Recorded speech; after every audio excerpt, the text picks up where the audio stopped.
Selain nyawanya, hartanya, keluarganya, semuanya dikorbankan. Kita sekarang tinggal menikmati hasilnya. Ya, kita berdakwah mungkin kalau di era sekarang tahun 2024, ketika kita berdakwah mungkin cuma dicemooh dalam medsos.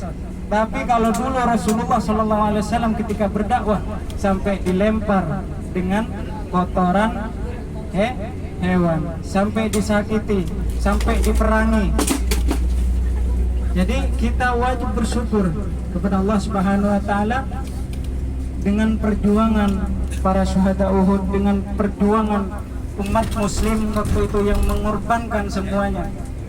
Bayangin, dari kota Mekah mereka meninggalkan hartanya, meninggalkan rumahnya, meninggalkan keluarganya, hijrah ke kota Madinah karena Allah Subhanahu wa ta'ala, karena taat kepada Allah Subhanahu wa ta'ala. Kita sekarang sudah tinggal menikmati. Jadi nanti ketika kita sudah nyampe di sana, pertama kita fokus untuk ziarah kepada para syuhada Uhud. Kita sampaikan doa-doa kita. Mudah-mudahan kita kelak ketika sudah dipanggil atau dicabut nyawa kita kembali kepada Allah Subhanahu wa taala, mudah-mudahan kita dikumpulkan dengan orang-orang yang taat kepada Allah Subhanahu wa taala atau ahlinya surga. Amin ya rabb ya rabbal alamin. Bapak Ibu yang dirahmati Allah Subhanahu wa taala, di depan inilah Gunung Uhud ya. Dari arah sana, dari ujung sana sampai ujung sana, itu kira-kira panjangnya 7 kilo, sedangkan tingginya 1 kilo. Bayangin, ketika kita melaksanakan sholat jenazah setiap waktu di Masjidil Haram maupun di Masjid Madinah, di Masjid Nabawi, itu pahalanya 1 kirot, sama persis seperti beratnya Gunung Uhud ini.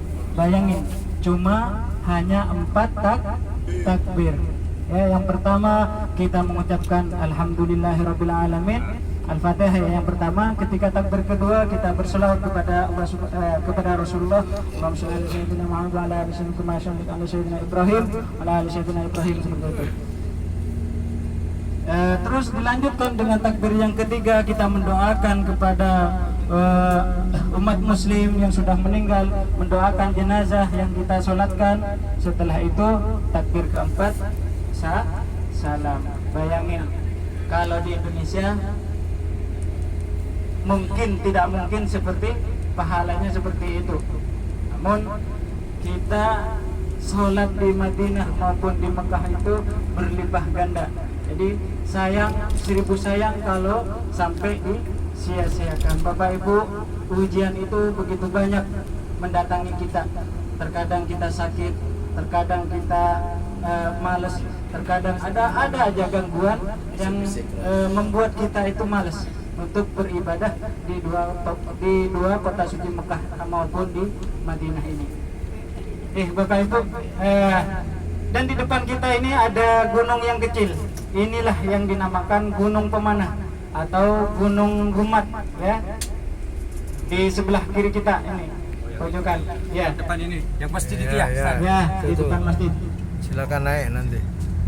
Jadi para syuhada Uhud itu langsung dikuburkan di mana peperangan itu terjadi nanti, ya. Jadi Gunung Rumatnya ini, Gunung Rumatnya. Masjidnya dulu juga ada, masjid itu. Masjid belum ada. Belum ada. Ya. Makanya semua tapak silah Rasulullah Sallallahu Alaihi Wasallam itu pasti diabadikan dengan dibangunnya masjid, ya.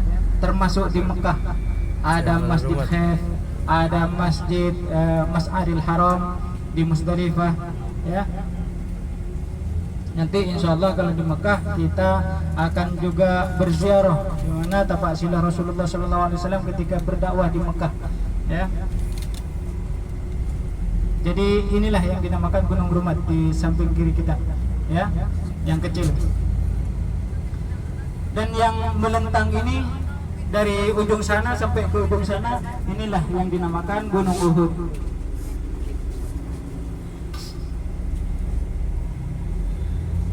nanti diusahakan Bapak Ibu turun dari bis langsung fokus untuk berziarah dulu, berdoa sama Bapak Kiai Arif, berdoa, kita kirim Fatihah dan tahlil maupun doa-doa yang lainnya. Terus pujian-pujian kepada Allah Subhanahu wa taala, pujian-pujian kepada Rasulullah SAW. Setelah itu terserah, bebas. Namun waktunya dikira-kira sendiri ya. Saya kasih waktu setengah jam aja. Ya. Setengah jam. Karena apa?